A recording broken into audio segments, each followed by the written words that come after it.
How many of us can look back and pinpoint the events in our lives that brought us here today?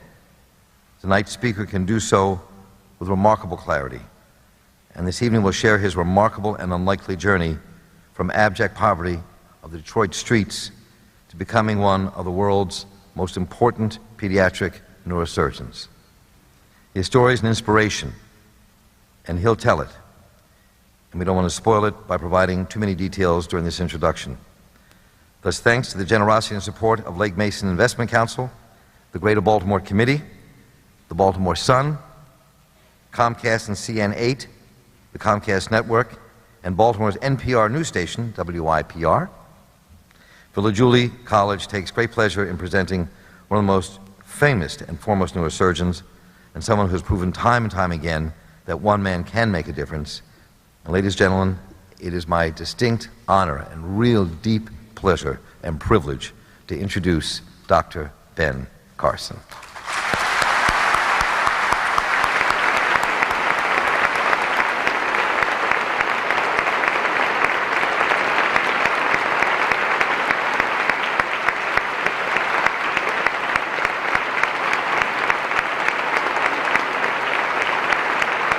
Thank you very much.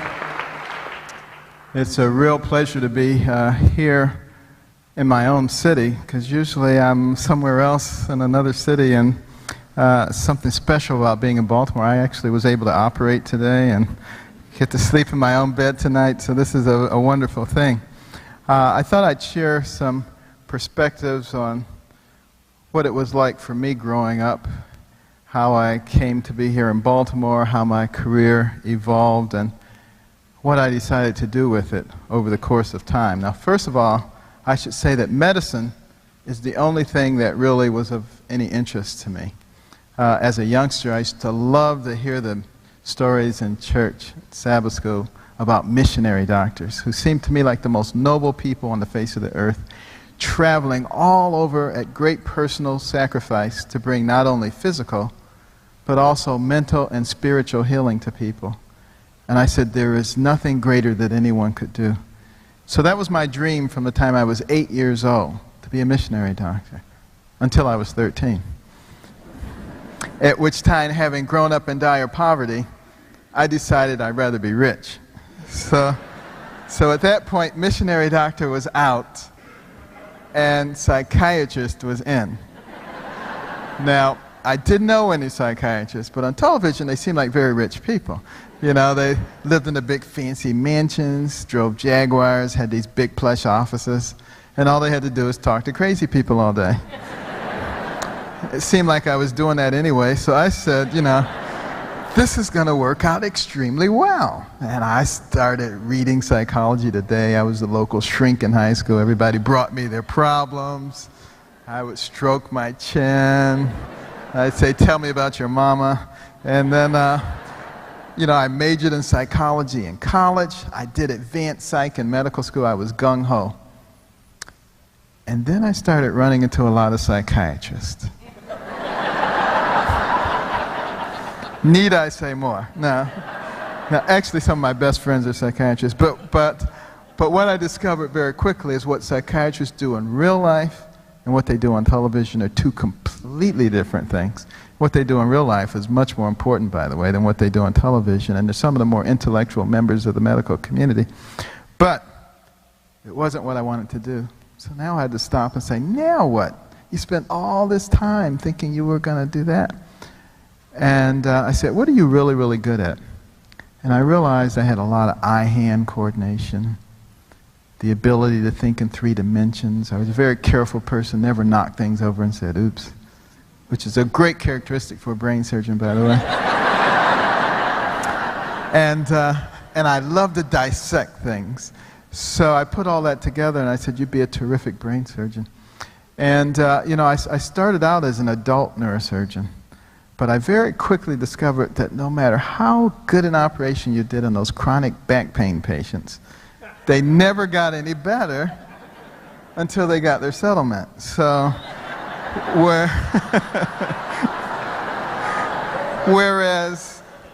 whereas with the kids, you know, if they felt good, you knew they felt good. If they felt bad, you knew they felt bad. There were no secondary agendas. And, you know, you could spend 12, 14, 16 hours operating on a kid. And if you're successful, your reward may be 30, 40, 50, 60 years of life.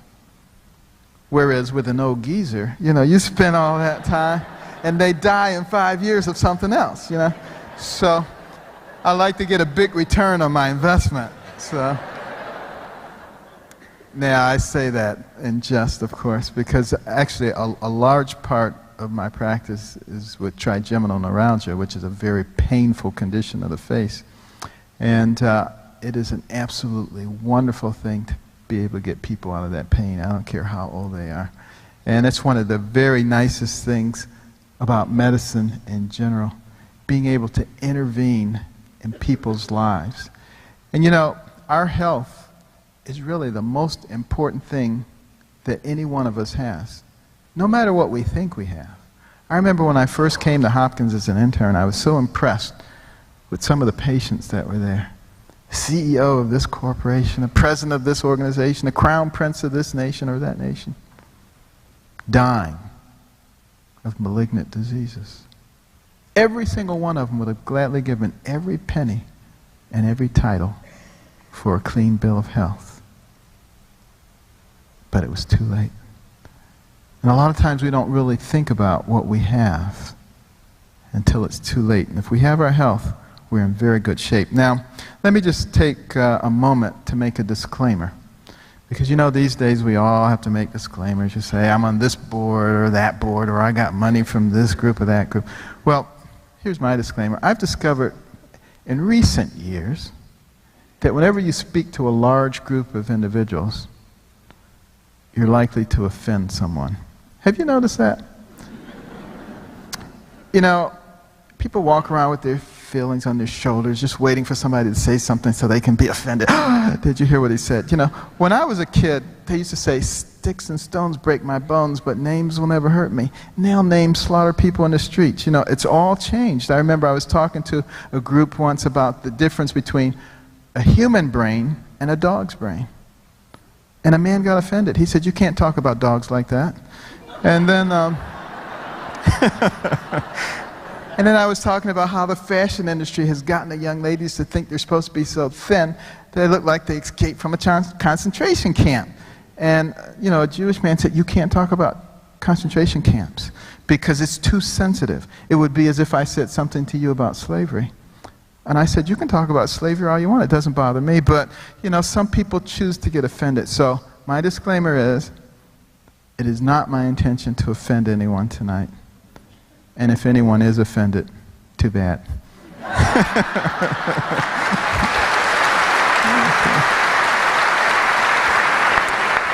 Well, you know, there were some interruptions along the way to my becoming a physician. There's no question about that. You know, my parents got divorced early on. And, you know, my mother was one of 24 children. Got married at age 13. And she and my father moved from rural Tennessee to Detroit, where he was working. She discovered that he was a bigamist. And, you know, that was quite a shock. I remember telling that story at a graduation at the University of Utah. Nobody thought it was that strange. But, see, I probably offended somebody. Of course, they don't do that in Utah anymore, okay? That's a thing of the past, okay? But obviously, she thought that was pretty strange. So, you know, divorce ensued. And we ended up moving to Boston to live with her older sister and brother-in-law in a very typical tenement, large multi-family dwelling. Sirens, gangs, boarded up windows and doors, winos. I can remember seeing people lying on the street with bullet holes, waiting to die. And that makes an impression on you as a young person.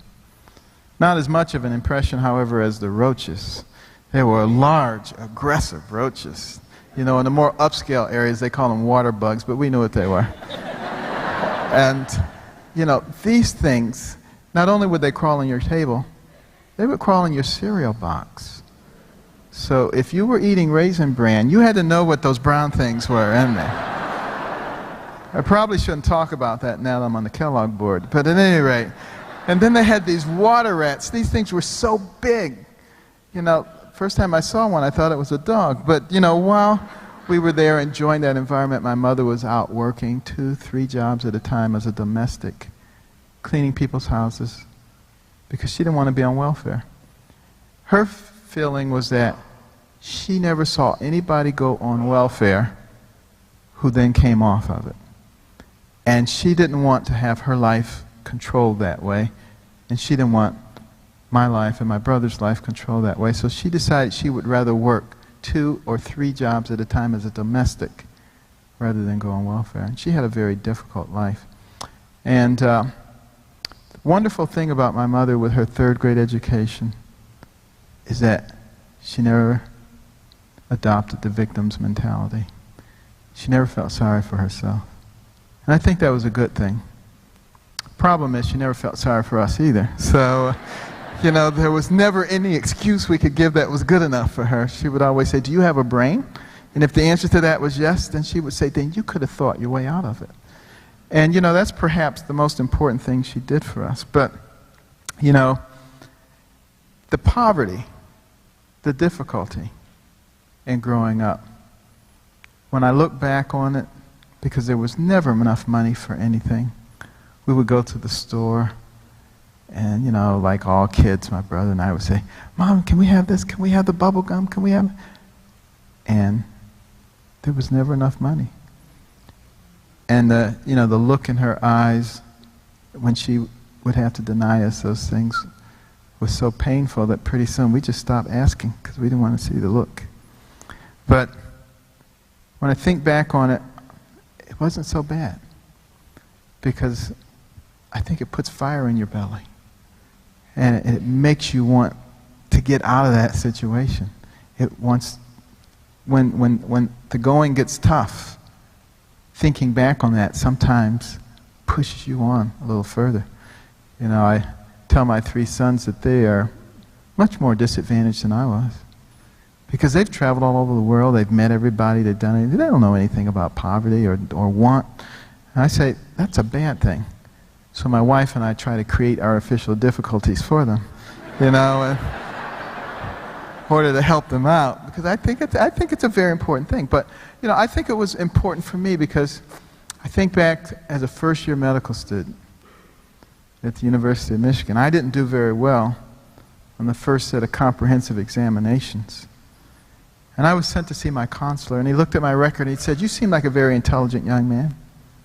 I bet there are a lot of things you could do outside of medicine."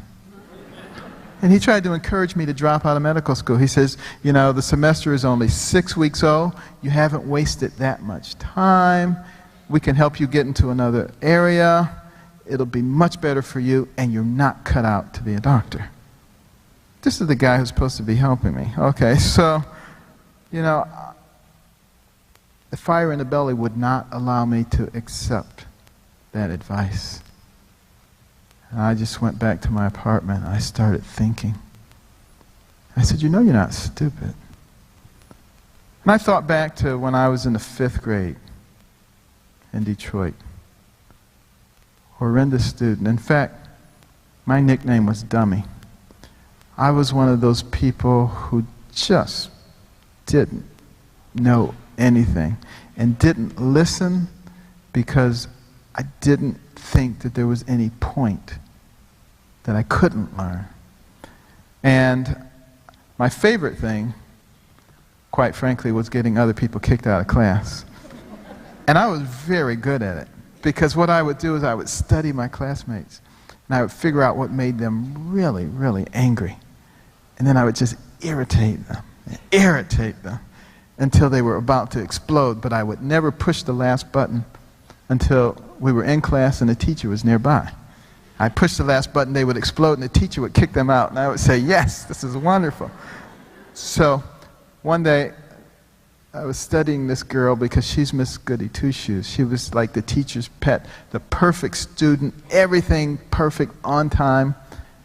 And I said, "Wow, wouldn't it be great to get her kicked out of class?" So I started studying her. I said, I'm going to figure this out. And I did. I figured out what her hot buttons were. And she was steaming. I tell you, that smoke was coming out of her ears, but I didn't push the last button. I waited till we were in class. Lo and behold, she sat right down in the seat in front of me. And I said, the Lord is good. and I waited until the teacher approached, and I pushed the last button, but she didn't explode. She just quietly turned around, and she said, you and me on the playground at recess.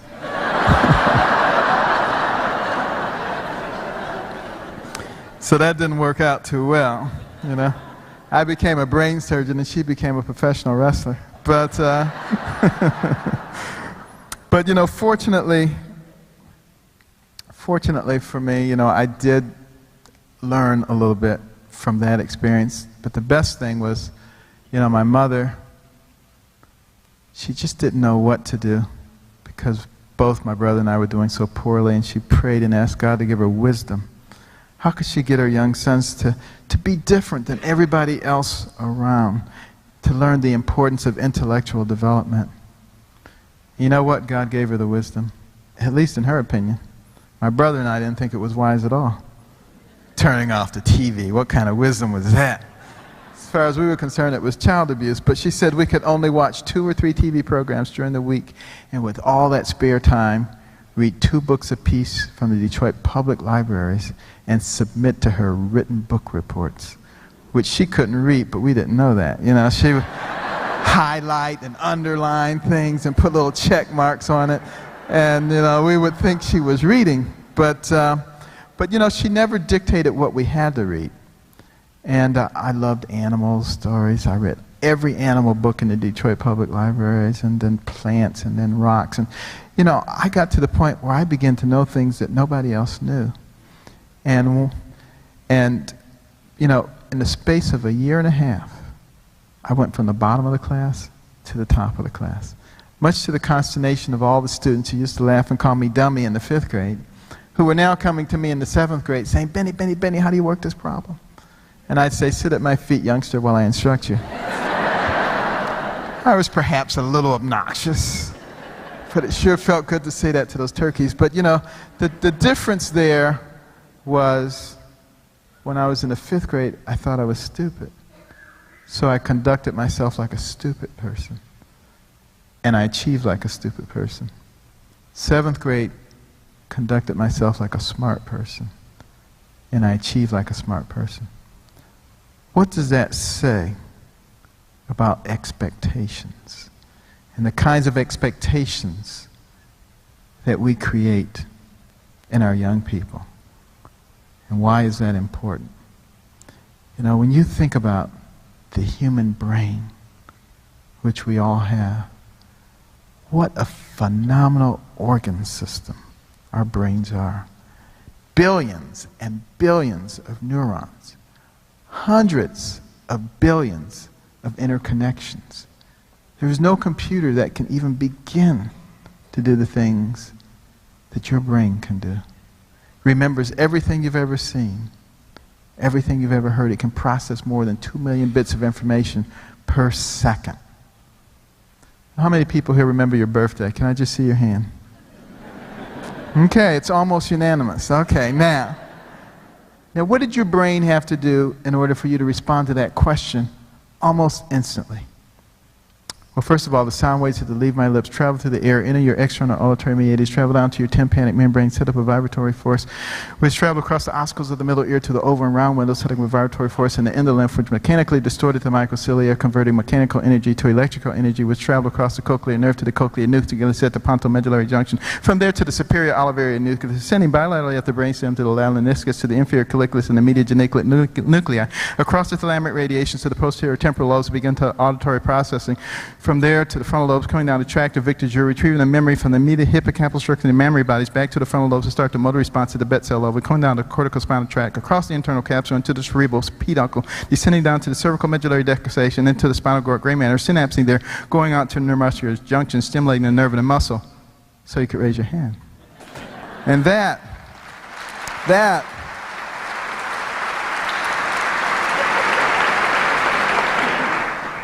See if you can get one of those rap singers to do that. But that, that's a simplified version. I didn't get into all the coordinating and inhibitory influences. We've been here all day talking about that one thing that your brain did almost instantly.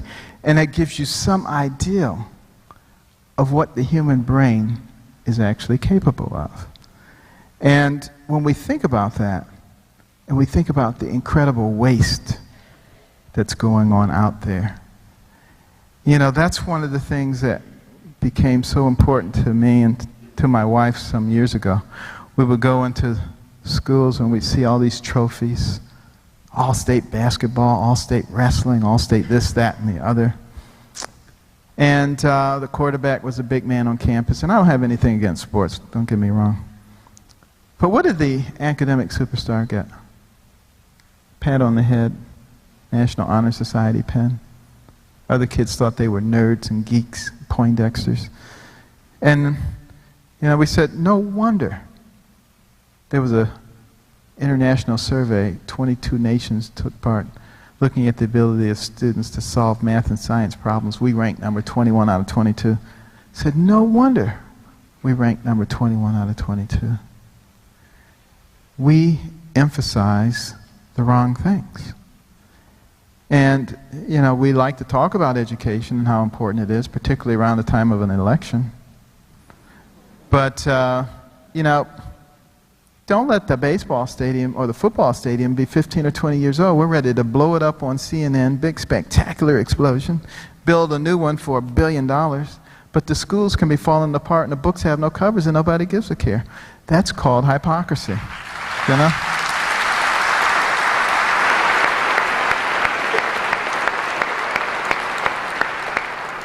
And I believe we're paying the price for it. You know, I have a program at the hospital. I have about 800 students come in at a time, show them slides of the human brain and kind of things that go on in the academic medical center. And then we talk about human potential, and I let them ask me questions. But sometimes I ask questions. And I remember once asking, who can name for me 5 NBA players? Do you know virtually every hand went up? Everybody could name 5 NBA players. I said, what about 5 Major League Baseball players? No problems. NFL players? No problem. Rap singers? No problem. Movie stars? They could name them. I said, how about 5 Nobel Prize winners? Now, out of 800, 10 hands went up. I said, leave your hands up because I'm going to call on one of you. All the hands went down. Now, what does that tell you? And then I said, look, this is the information age. Who can tell me what a microprocessor is? Of course, they were all weary now, so only one young man raised his hand. I called upon him. He proudly stood up. He said, a microprocessor is a tiny processor. That was it. That was the extent of his knowledge. Extraordinarily superficial. Now, why is that such a problem? It wasn't a problem many years ago. During the agricultural age, because we had the ability to produce more corn, wheat, and barley than anybody could imagine. The breadbasket of the world. United States, pinnacle nation in the world. And then years later, we move into the industrial age. Think about World War II. All of the countries falling like dominoes, one by one, to tyrannical powers. The whole world about to be subjected to maniacal dictators. Except for one thing. The United States of America. A country that was able to send its young men from the cities, the suburbs, the country, to fight a war on 2 different fronts of the world. You know, we're going crazy now fighting on one front. We were in 2 different fronts of the world. A country that had the ability to send its young women into the factories to build more airplanes and tanks and mortars than anybody could imagine. A country that through its industrial might and determination saved the world. But we're no longer in the industrial age. Now we're in the technological age, the information age. And how are we stacking up? We produce 60,000 engineers a year, 40% of whom are foreigners. China produces 392,000 engineers a year. Don't have to be a brain surgeon to figure out where this is going. And you know, we, as a tendency, are a reactionary country.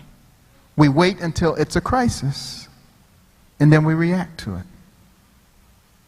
This is something that we will not be able to react to. We have to be proactive. We have got to change the thinking of our young people in this country, and not being an alarmist, just being pragmatic. Because we're not the first pinnacle nation. There have been others before us. Ancient Egypt, Greece, Rome, pinnacle nation, number one, no competition, going to be there forever. Where are they now? What happened in each and every case? They became enamored of sports and entertainment, lifestyles of the rich and famous. They lost their moral compass, and they went right down the tubes. And some people say, that can't happen to us. But an honest appraisal would demonstrate that it is already in the process of happening, and the question is, can it be stopped? Can we be the first nation in the history of the world to benefit from the experience of those before us?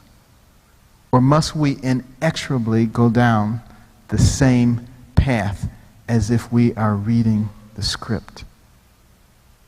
That is really a very important and urgent question that we must ask in all seriousness.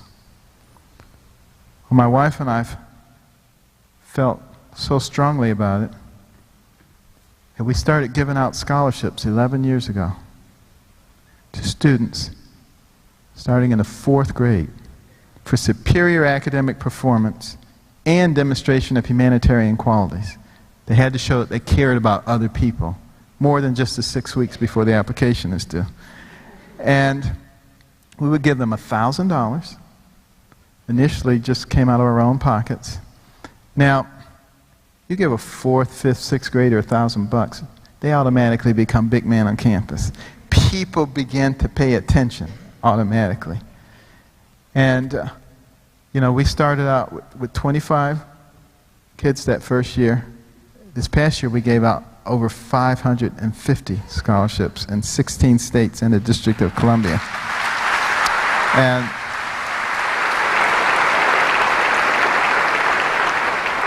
have more than 2,800 scholars now. And that program started right here in Baltimore, largely through the efforts of the ABLE Foundation, one of our wonderful foundations here, but there were many others that were involved. And we've seen incredible results. Many teachers have told us that when we put a scholar in their classroom, the GPA of the whole class goes up by as much as a whole point. And the program has won several national awards. The Ronald McDonald House Award as a charitable event came with a check for $100,000. The Simon Award for a philanthropical organization, $250,000. This year, the Ford Fund Award. But we don't do it for the awards. We do it for the effect and thinking about what happens with these young people. And it makes an incredible difference. It also involves putting reading rooms into schools in this state and in other states. And these are incredible places where no kindergarten, first, second grader would ever want to pass up. It's so inviting.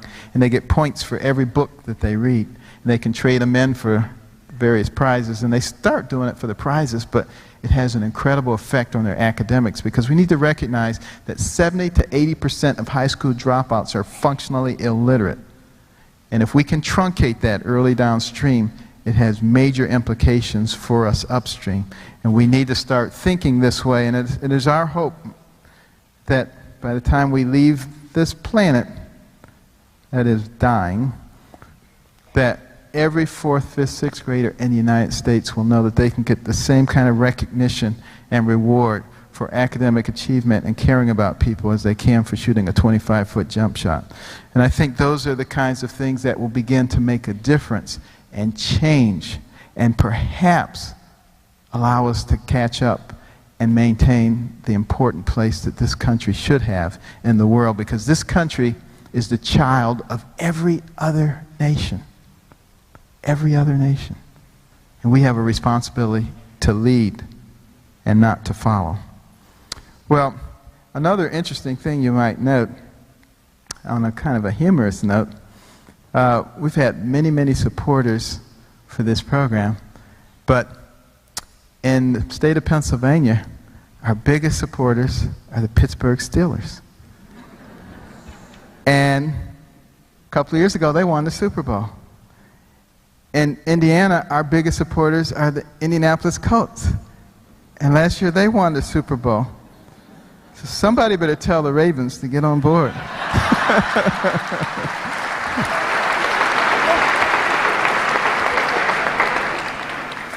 Well, at any rate, you know, I was able to really get on board and start moving ahead once I got the reading thing under control.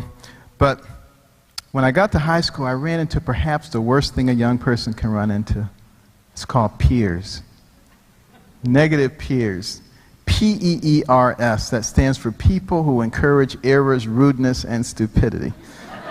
And that's what they were doing, telling me what kind of clothes I should be wearing, who I should be hanging out with. And, you know, I went from an A student to a B student to a C student. Didn't care. I was getting high fives, low fives, pats on the back. And fortunately for me, my mother came to the rescue again. And she got me to recognize, after I wasted a whole year in high school, that it wasn't what you wore on the outside, but what you had up here that made the difference. And I got back on the right track, and I was an A student again. But you know, it's interesting. The peer thing happens not only with kids, it happens with adults too. And adults frequently become jealous or try to sequester people into certain categories, treat them in certain ways because everybody else is doing that. And I think it's an extraordinarily detrimental thing, and we need to really teach our children what negative peer pressure is and how it should be avoided. On a more humorous note, I remember once I was out west, and the chief of neurosurgery at the hospital was introducing me. And but before we went out on stage, he said, "You know, I used to hate you." And I said, "What did I ever do to you?" He said, "Well, you didn't do anything. It's just that, you know, patients would come in to see me and they would say, 'Do you know Dr. Ben Carson?' He says, like, what am I, Swiss cheese?" And then he said, I could tolerate it. But then one day my mother called me. "Do you know Dr. Ben Carson?" He said, that was it. He said, "I just hated you." He said, "But now that I know you, I guess you're okay." But, but you know, sometimes people do get caught up in all of those kinds of silly thinkings. But, you know, when I got back on the right track in high school, I had a big goal. I wanted to be a contestant on a television program. GE College Bowl. Does anybody remember GE College Bowl? Oh, there are a lot of old people here. Okay. This is good. I mean, this was one of the programs we could watch. It came on every Sunday, and they would pit two colleges against each other, and they would ask questions, science, math, history, geography. I was really good in all that stuff, so I was gung-ho. I wanted to be a contestant on College Bowl. It was my big goal in life. But they would also ask questions about classical art and classical music.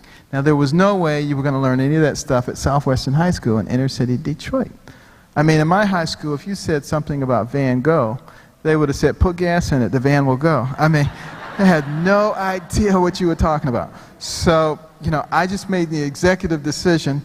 I would get on the bus, go downtown to the Detroit Institute of Arts day after day, week after week, month after month, until I knew every picture, who painted it, when they died, what period it represented.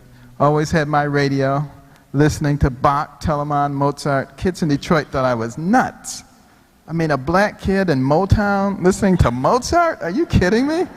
I tried to convince them that the Mo in Motown was Mozart, but nobody was buying it. And I even decided which college to attend based on that program. I had enough money to apply to one college. I said, I'm applying to the college that wins the grand championship in college ball. Well, the grand championship that year was between Harvard and Yale. And Yale demolished Harvard, I gotta tell you. So I didn't want to go to school with a bunch of dummies. So probably offended somebody, but at any rate. So I applied to Yale, and fortunately, they accepted me on a scholarship. But the year I went there was the year that College Bowl went off the air.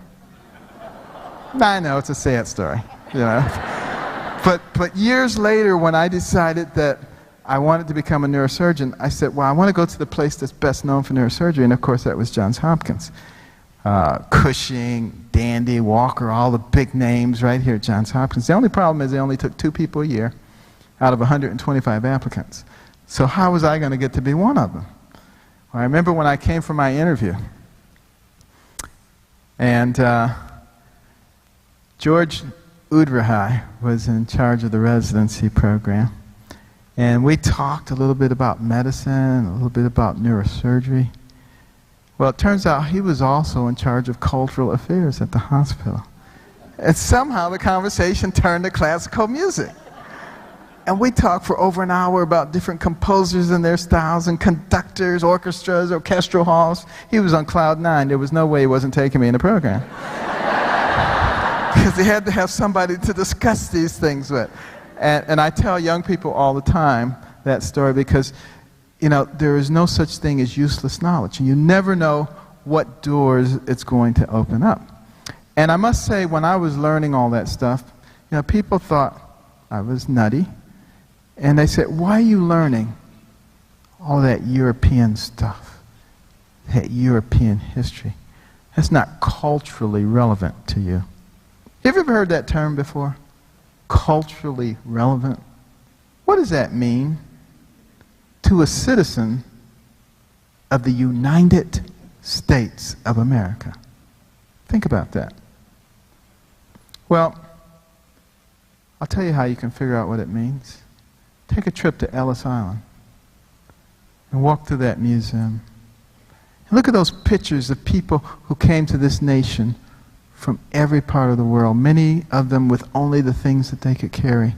Look at the look of determination in their eyes.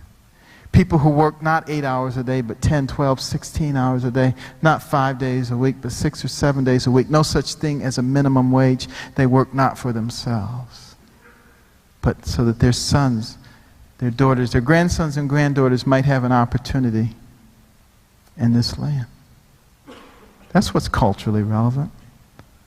Hundreds of years before that, other immigrants came here in the bottom of slave ships. Worked even longer, even harder for less. But they too had a dream that one day their grandsons and granddaughters, great-grandsons and granddaughters might pursue freedom in this land. And do you know, of all the nations in the world, this one, the United States of America, is the only one big enough and great enough to let all those people from all those backgrounds pursue their dreams. That's what's culturally relevant. Every single one of us is culturally relevant to every single one of us. And that's why we're called the United States of America. And we need to make sure people understand that and remember that.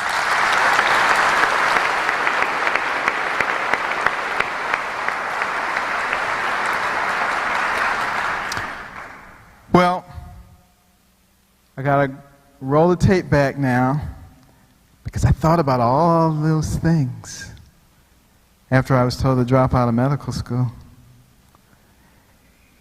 And I asked myself, what kind of courses do you struggle with, and what kind of courses are fairly easy for you. As I thought about it, I realized I didn't do well with boring lectures. And there I was listening to 8 hours worth of boring lectures every day. And I did very well in courses where I did a lot of reading. So I made an executive decision to skip the boring lectures and to spend that time reading. And the rest of medical school was a snap after that. And I must say, I remember when I went back to my medical school as the commencement speaker, I was looking for that advisor because I was going to tell him he wasn't cut out to be an advisor. But you know, there are so many people who are just so negative all the time. And if they could only recognize how much good they could do in their sphere of influence if they adopted the right kind of attitude. Well, let me just end on a note of success. What is success? A big house, a lot of cars, a lot of fancy titles? I don't think so. In 1997, I was asked to come to South Africa to head up a team in an attempt to separate type 2 vertical craniopagus twins, Siamese twins joined at the top of the head. 13 attempts had been made previously to separate such twins. None had met with success. So I knew this was going to be a great medical challenge, but it was also going to be a great social challenge because, you see, the operation was going to be done at the Medical University of South Africa at Medunsa, the only major black teaching hospital in South Africa, always the stepchild throughout apartheid and in the post-apartheid period. This was going to be their opportunity to stand shoulder to shoulder with Cape Town and Johannesburg and all the other great universities. And I wasn't ready for all that social pressure, and I said, Lord, you got to help me here because smarter people and more capable people than me have tried and failed. And as I was studying the various radiographs, and we have at Hopkins a virtual workstation where we can take the MRI and the CT scans and all the various images and merge them into a three-dimensional image, put your goggles on, and you can actually virtually explore it. And I noticed that the common drainage system was a little narrower centrally than it was peripherally. The traditional neurosurgical literature said decide which twin to give the drainage system to, separate them over the course of several operations with many weeks or months in between, and they would develop enough collateral circulation that it would work. But I felt strongly impressed that if we concentrated on the area where the vessels were narrowing down, that we could do all of this in one operation, that they would develop collaterals if we took a long enough period of time. And when I explained that to the team, they said, you're the boss, we'll do whatever you want to do. And I remember going to the operating room 2 days before New Year's of '98, big sign over the OR that said, God bless Joseph and Luca Banda. They were having song service and prayer service. I was thrilled. I said, bring in a stereo system so we can play inspirational music. 19 hours into the operation, we were only 3/4 of the way finished. The part that remained was so complex, the blood vessels were engorged, entangled, adhesed. It looked impossible. We stopped the operation, went into conference. I suggested maybe we could cover the area over with skin, come back in a few months. They would have developed enough collaterals that we could cut through and they would survive. The doctors from Zambia and South Africa said, that's a great idea, Dr. Carson, and I know it would work at Johns Hopkins. But we don't have the ability to keep partially separated twins alive. They'll die. Now I really felt the weight of my world, the weight of the world on my shoulders. I didn't have all my sophisticated equipment I have at Hopkins. I had my scalpel, my loops, and a prayer on my lips. I said, Lord, it's up to you. Went in there and started cutting between those vessels that were so thin you could see the anesthetic bubbles coursing through them, just daring you to make a nick in them. Make a long story short, when I made the final cut, over the stereo system came the Hallelujah chorus. Everybody had goosebumps.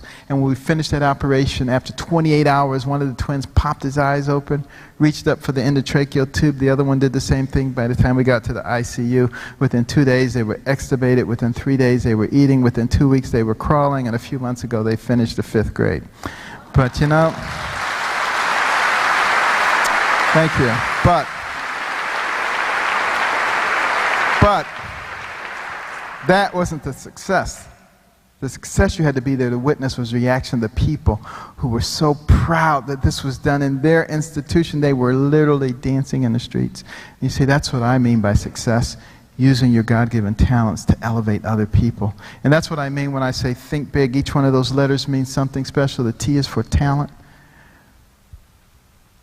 And I'm not just talking about singing and dancing and throwing a ball like that. Nothing, believe me, nothing against sports and entertainment. But if we don't begin to elevate intellectual talent to the level that it needs to be, then we're going to go the way of all the other pinnacle nations before us. I believe we can do it, but we all have to play a role. The H is for honesty. Lead a clean and honest life. You don't put skeletons in the closet, you put them there, they always come back to haunt you, just when you don't want to see them. And if you always tell the truth, you don't have to try to remember what you said 3 months ago.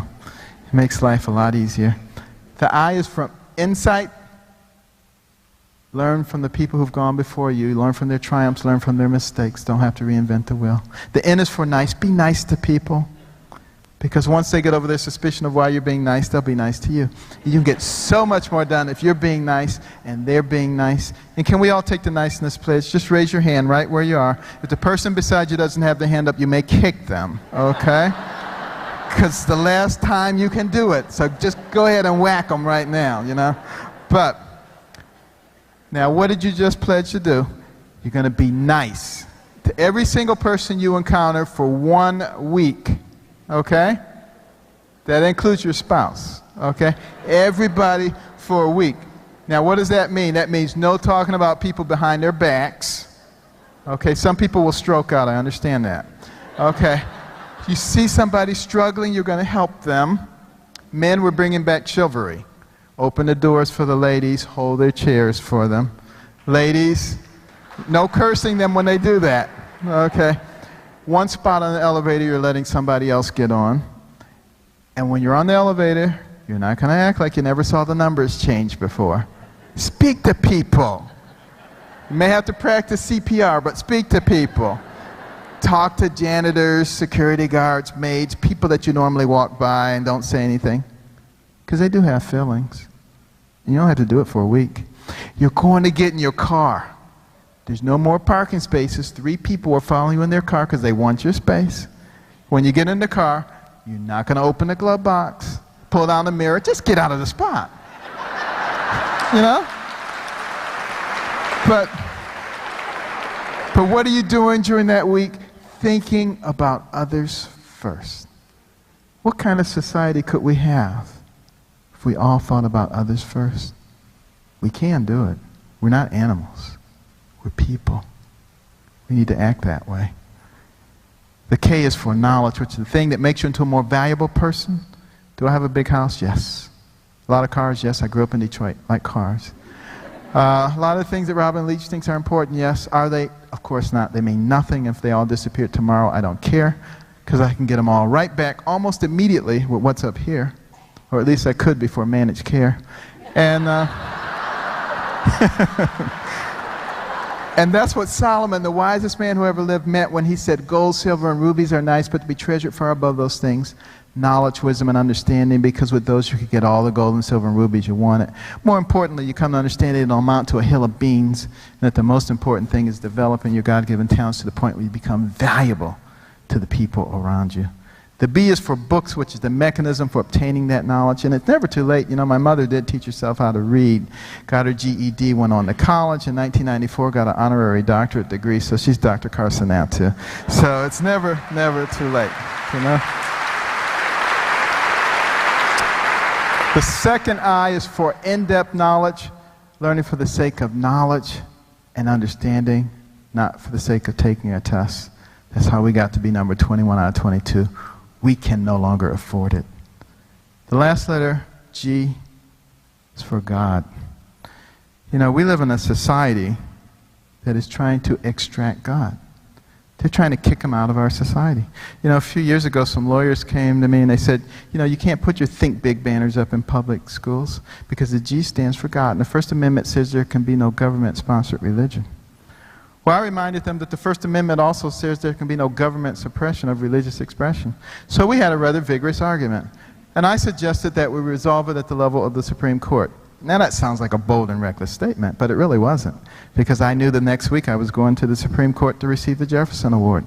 So I figured I would ask while I was there, and I did. And just as Sandra Day O'Connor said, they were all wet. They had no idea what they were talking about. They didn't know what the Constitution meant. Separation of church and state does not mean separation of God and state. And, you know, it is so important. It is so important at this juncture because historically, if you look at warring nations, and we are at war, whether we want to admit it or not, if you have one nation that has very strong beliefs, be they true or false, and you pit them against a nation that has no beliefs, the one with the strong beliefs always wins. And this is not the correct time for us to be tossing out our beliefs and our values. And people who say stuff like that, do they realize that the founding document of this nation, the Declaration of Independence, talks about certain inalienable rights given to us by our Creator, a.k.a. God? Do they realize that the Pledge of Allegiance to our flag says we are one nation under God? That most courtrooms in the land on the wall, it says, in God we trust. Every coin in our pocket, every bill in our wallet says, in God we trust. So if it's in our founding documents, it's in our pledge, it's in our courts, and it's on our money, but we're not supposed to talk about it, what in the world is that?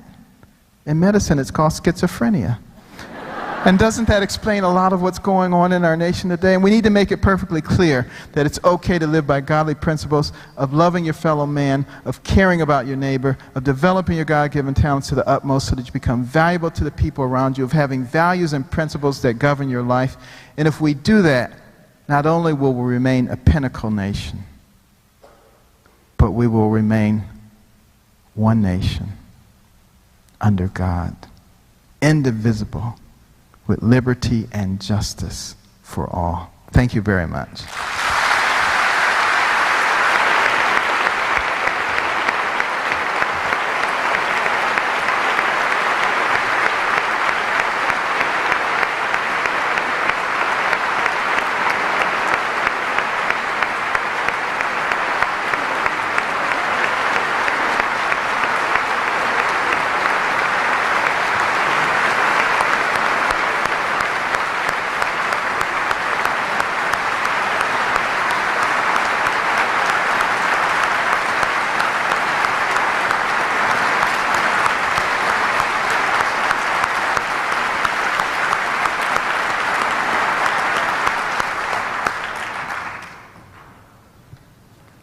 Thinking all my time doing the speaker series, first time I've seen that. Spontaneity at the end, standing up. That's wonderful and deserved. All right, there's a lot of questions. I'm going to start with this one. Some great questions, by the way, you all put in. I had to go through these very carefully. This is from a young man. My name is Kevin, and I'm a big fan. I have your book. Anyway, was it tough to do anything towards money and grades? My parents were also divorced a year ago. Was it hard to handle everything? Was it hard to handle the divorce? Was it hard to handle the finances associated with that? It was terrible. You know, when my parents got divorced, I felt like someone had pulled the rug out from underneath me. And I would pray every night.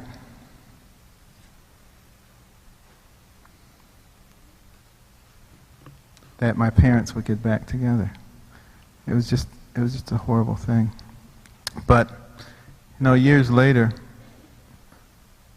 it became clear to me that maybe it wasn't the worst thing, because my father was involved with drugs and women.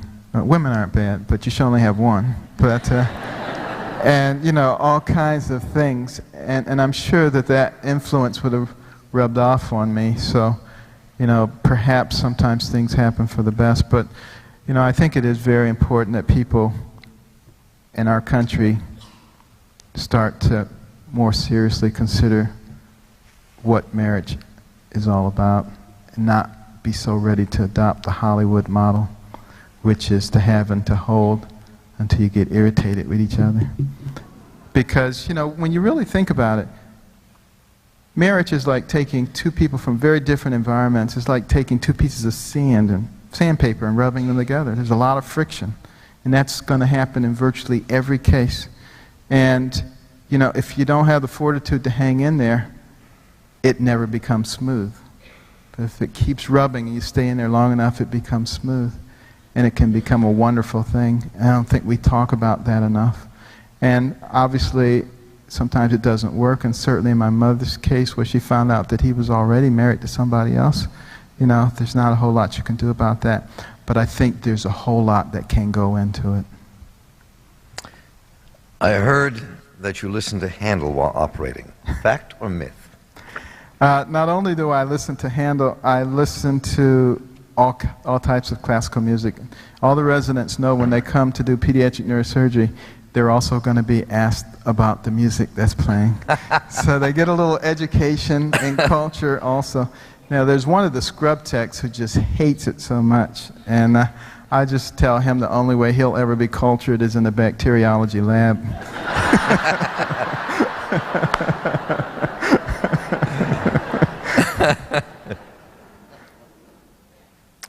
Do you think the difficulties facing the youth of Baltimore City are worse than you faced? And if not, what are we doing wrong? Well, I think the difficulties that I faced are similar to the ones that they faced, but there was a big difference, quite frankly, when I was a kid, and that is there was a much greater sense of community. And it wasn't unusual when I was a kid, if you were doing something wrong, for some adult to come and correct you. And they don't do that much anymore. They're afraid, or they think they might get sued, or they think they might get shot, or all kinds of things happen. And consequently, as a society, we're not paying as much attention to other people's kids, and I think we're starting to see some of the results of that. And, you know, I think part of that is a leadership issue, because I think we have to recognize that we're all in the same boat. And if part of the boat sinks, eventually the rest of it's going down too. And we've got to become much more interested in each other and in each other's kids, because there is no society that can survive when it's divided against itself. From one physician to another, not me, one of you. How do you handle complications that occur during procedures and operations? Well, I hate complications. I absolutely hate problems. And, you know, I remember one time there was a hemispherectomy case, and it was the only child of this wonderful young family from New York. And the hemispherectomy had gone so well, and I had bonded with this family, and I knew how important this child was. It was the apple of their eye. And after that operation had gone well, we all celebrated together, and it was wonderful. And I was almost home when my beeper started going off. And I called in and found out that that child had arrested, and I rushed back to the hospital, and they were doing CPR. But it was unsuccessful, and the child died. And as I stood there next to that cold, lifeless body, looking down on it, remembering all those warm, pleasant conversations with that family and how much this child meant to them, and I felt the tears streaming down my face. And then I felt an arm around my shoulder, and one around the other shoulder, and I looked up, and it was the mother and the father of that child. And they said, "Doctor, we love you, and we know you did everything you could for our child. And if you ever have anybody who's reluctant, we'll be happy to talk to them." And you know, that's the kind of reaction I think you get when you care. And does it hurt? Absolutely, it tears your heart out. But when you know that you've done everything you can do, you can move on. And that's how I handle it, by making sure that I've done everything that I can do. Good answer.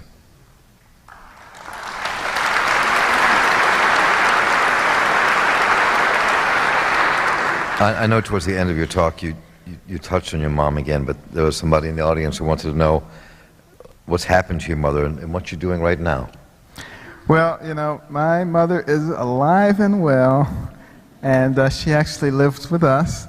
She has her own floor on our house with her own kitchen, dining room, several bedrooms, living room. She drives around. She comes and goes as she pleases. But, you know, one of the wonderful things for me is to see her be able to do that because she works so hard. She basically sacrificed her life. My mother was a very, very attractive woman, and she had no end of suitors. And she basically told them all to get lost because her first priority was her sons. And I'll never forget that, and I want to make sure that she's comfortable for the rest of her life.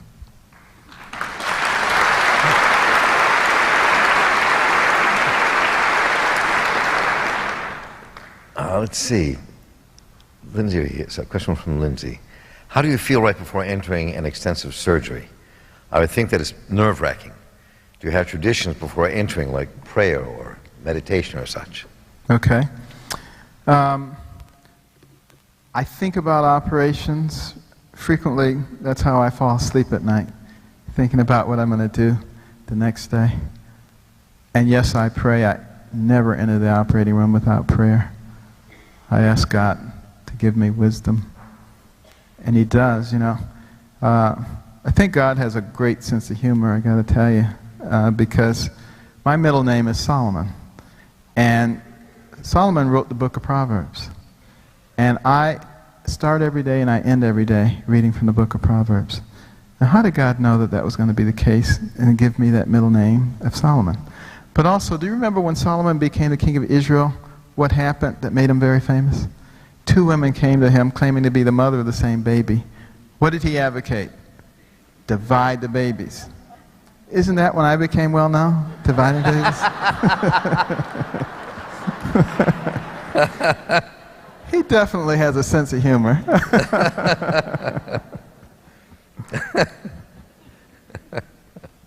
So, all right.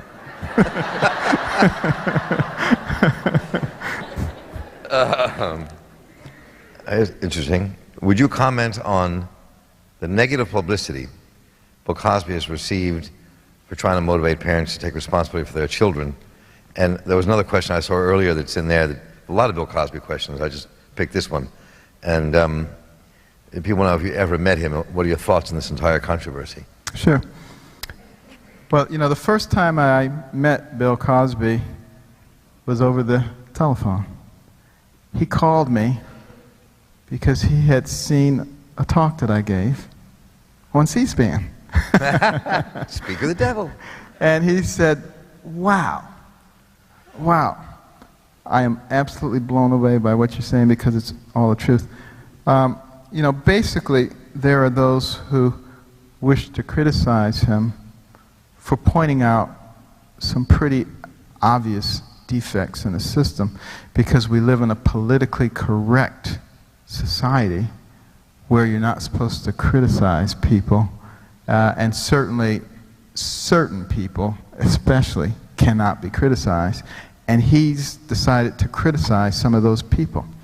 Well, you know, I just say it's time to grow up and recognize that we all have deficits and we all have areas where we can improve. That includes the African American community. Have they been persecuted and prosecuted and electrocuted and whatever cuted you want to? Yes, absolutely, those things have happened. Does that give you carte blanche to do whatever you want? Absolutely not. Does it remove the responsibility to provide the appropriate guidance for our young people? Absolutely not. But not only that, but there's a larger picture here. People who are not in the African American community need to recognize that for every one of those young people that we can keep from going astray, going down that path of self-destruction, it's one less person you have to be afraid of.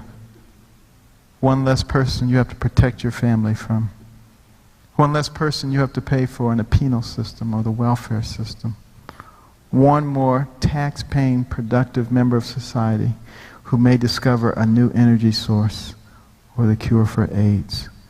We cannot afford to throw any of them away.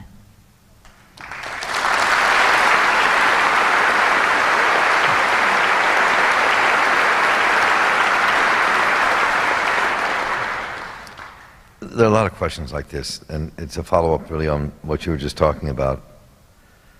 There were a number of questions asking things like, what ideas do you have for creating good male role models for our young black inner-city children? And a lot of questions just talking about, what do you think a place like Baltimore should do? What do you do beyond inspiring people to begin to turn it around for large groups of kids? Yeah, well, like I said, I have a program at the hospital. We bring in 800 students at a time, but I'm only one person. Actually, as I told you before when we were in the back, if I had my druthers, I'd be in a different school somewhere in this country every day, because we have so much work to do. But you don't have to be black, interestingly enough. Let me tell you. You think about, there is a crisis with the young black males. There are more young black males in college. In prison than there are in college. Homicide rates for young black males in our major cities, astronomical. It's a crisis. There's no question about it. And the images that they see, the rap singers,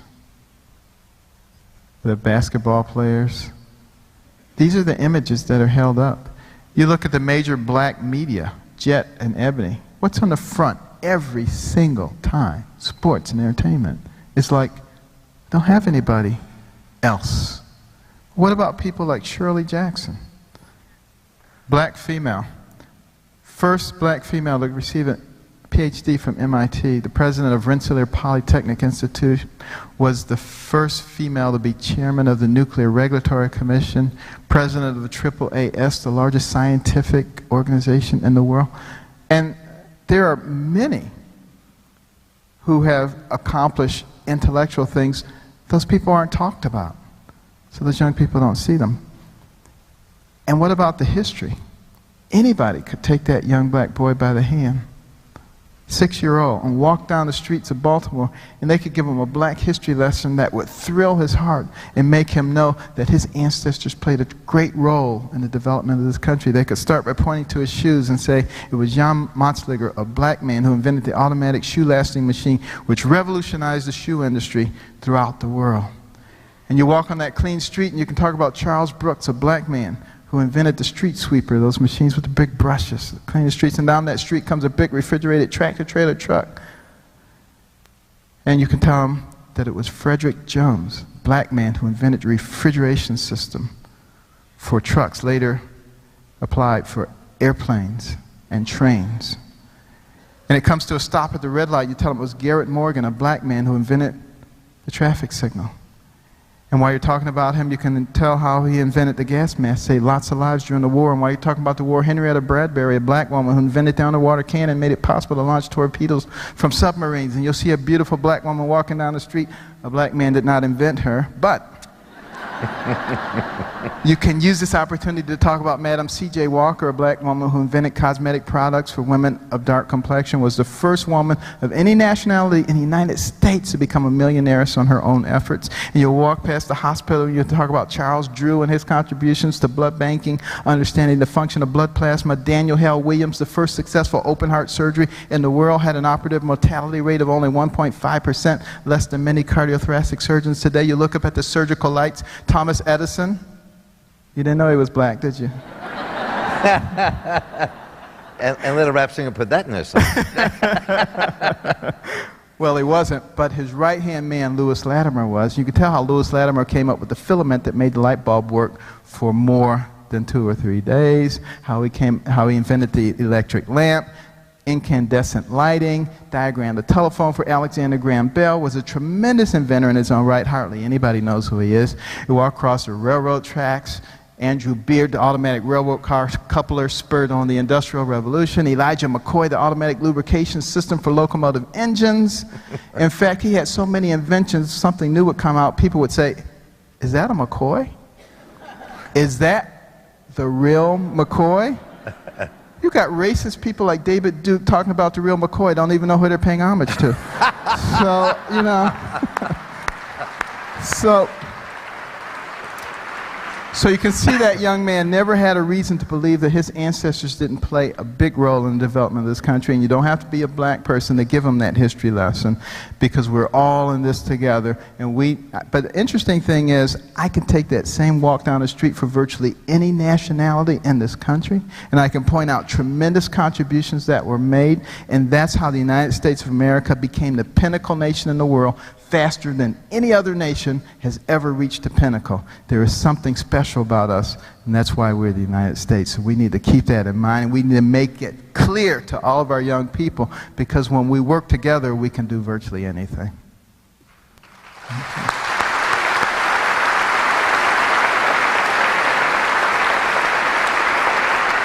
There are a lot of medical questions here. Let me get a couple of them out. From a pre-med student, how's medicine changing, in particular for doctors? I'm a pre-med student, and how will things be different for me going into medicine now? Well, that's a big question. That's a whole lecture right there. 5-minute version. But, you know, medicine is changing drastically. There's no question about that. It still costs a lot if you want to become a doctor. There's no question about that. That hasn't changed. But when you come out, you need to recognize that there's a lot of bureaucracy, a lot of regulation. Insurance companies don't want to pay you, lawyers want to sue you, all kinds of horrible things. However, what doesn't change is that placed in your possession is the most important thing a person has: their life and their health. And you have an opportunity to prolong it, to improve the quality of it. There's no greater privilege that a person can have. Now, also, the amount of knowledge has just exploded in medicine. But there are much better ways to access that knowledge now. Not only for doctors, but for lay people. You can learn an awful lot about medical conditions. People are going to have to start taking a more active role in their own care. Now, I'm one of those physicians who applaud people who go and do research and want to talk about things, and I don't get offended when they ask questions. I like people to be involved in their own care. And, you know, I always tell the residents, the mother is always right. Listen to them about their child, because they spend a whole lot more time with that child than you have. And you know, basically, it's an information-driven thing. And the more we learn, the better our health will be. But the most important thing, and I'm hopeful that we can move in this direction, is we need to recognize that right now our society is oriented towards sickness. And we need to reorient toward wellness. And when we begin to do that, we're going to save a lot of money. There's no question about it. Kind of a follow-up to that, what are the next advances you see in treating traumatic brain injury that will increase long-term functioning for patients? Well, traumatic brain injury, or TBI, unfortunately is a relatively common problem. And we haven't made as much progress in that area as we like, because a lot of times, because of the impact and the initial ischemia or lack of oxygen to cells, they die. And we haven't found a way to replace those cells yet. Now, once we learn how to use stem cells, I think that there may be some real hope there. But right now, you know, the advances revolve around ways of stopping some of the destructive things that happen, you know, during that period of lack of oxygen, of lack of blood flow, of swelling, of metabolite problems that occur. And we're learning better ways to do those, but these are micro steps. And when it comes to macro steps, I think it's going to be something like learning how to regenerate pathways. And I do believe that that is in our future. One last medical question, we'll try to move into something else. That's interesting. Would you be in favor of a universal national health care insurance plan? What do you think we should do in America about health insurance? No. No. However, I am very much in favor of good health for everybody, but I think there are much better ways of doing it than having the government run it. Because if you look around the world and you look at the places that have it, and it's not working out very well. I think we're smart enough to be leaders in this areas and not followers. And so what would I do? Very briefly, first of all, recognize that every diagnosis has something called ICD-9 code. Every procedure has something called the CPT code, and we have computers, which means all billing and collection can be done electronically, eliminating tons of paper and mounds of people to push those papers around. That's going to save us incredible amounts of money, like $300 billion a year, just like that. That's enough money to pay for the 47 million people who are uninsured right there, just doing that one simple thing. Now, some people say, particularly insurance companies, you can't do that because some healthcare providers are unscrupulous, and if it was that easy, they would indicate that they did 2 appendectomies when they only did 1, so they could collect twice. Well, the solution to that is not a big bureaucracy. It's what I call the Saudi Arabian solution. Why don't people steal in Saudi Arabia? You cut their hand off, okay? Now, I wouldn't necessarily cut their hand off, but I would put some real teeth in the punishment. You know, they lose their license forever. They go to jail for no less than 10 years. They lose all their personal assets. Let me tell you something. Nobody would even think about it. And they check every bill 7 ways to Sunday to make sure it was right. And, you know, that would save us lots of money. I would also remove catastrophic health care from the responsibility list of the insurance carriers. I would make that a government responsibility. Insurance carriers would be only responsible for routine health care.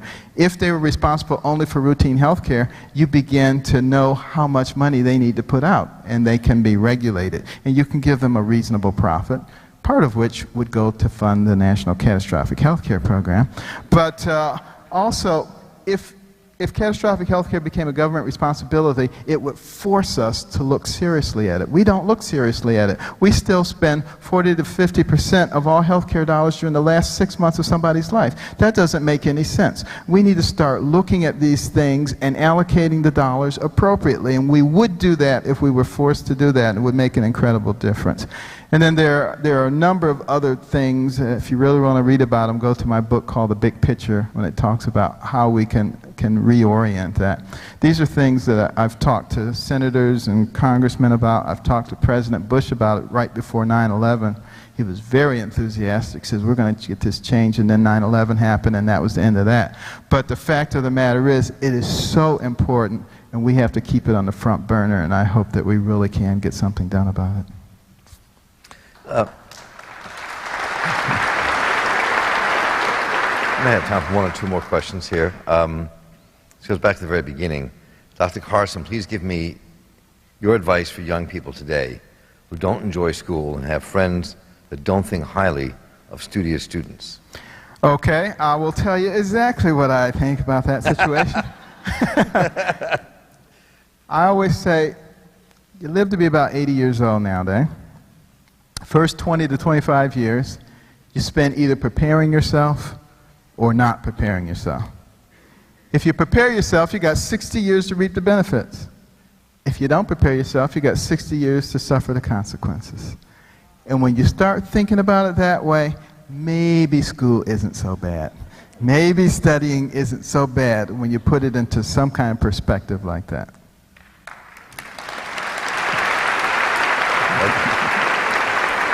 And another kind of controversial question here. Serving on the Committee for Bioethics sounds like a challenge. What's your position and feeling about the ethics of stem cell research? Yes, as you know, I am on the President's Council of Bioethics. And it is challenging. There are a lot of very interesting things that we discuss all the time. And we have experts from around the world who come and present their opinions from all sides of each issue. And the stem cell issue has come up frequently. And I believe, and I think you can probably tell from some of my comments tonight, that stem cells can hold some real potential for us in the future. But I'm also a pragmatist, and I recognize that one of the reasons that stem cell research has not moved with the speed that it should is because it's become a political football. Now, having said that, there are numerous sources of stem cells that need to be explored that really have not had the kind of exploration that I think they warrant. And we're now learning how to de-differentiate cells. So you can take a mature cell, redeploy it, to say, back toward immaturity, and then bring it in the direction that you need to go. We need to put much more effort into that. Bone marrow stem cells, which we're all producing all the time, learning how to use those. So do those things present some challenges? Absolutely. But then it removes the controversy from the issue. And no matter which side of the issue you're on, we can never make progress if people back themselves into corners and they say, my way or the highway. And the whole concept of compromise has been lost in our nation. And you look at what's happening in our Congress, you know, Democrat says it's black, Republican says it's white, Republican says it's red, Democrat says it's blue. You know, this is craziness. This is not what was intended by the forefathers when they set up our form of government. And I think it's going to be up to we the people to make them change.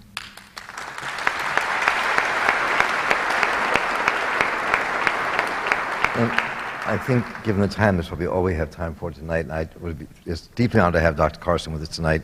I want to thank you so much for being part of our speaker series.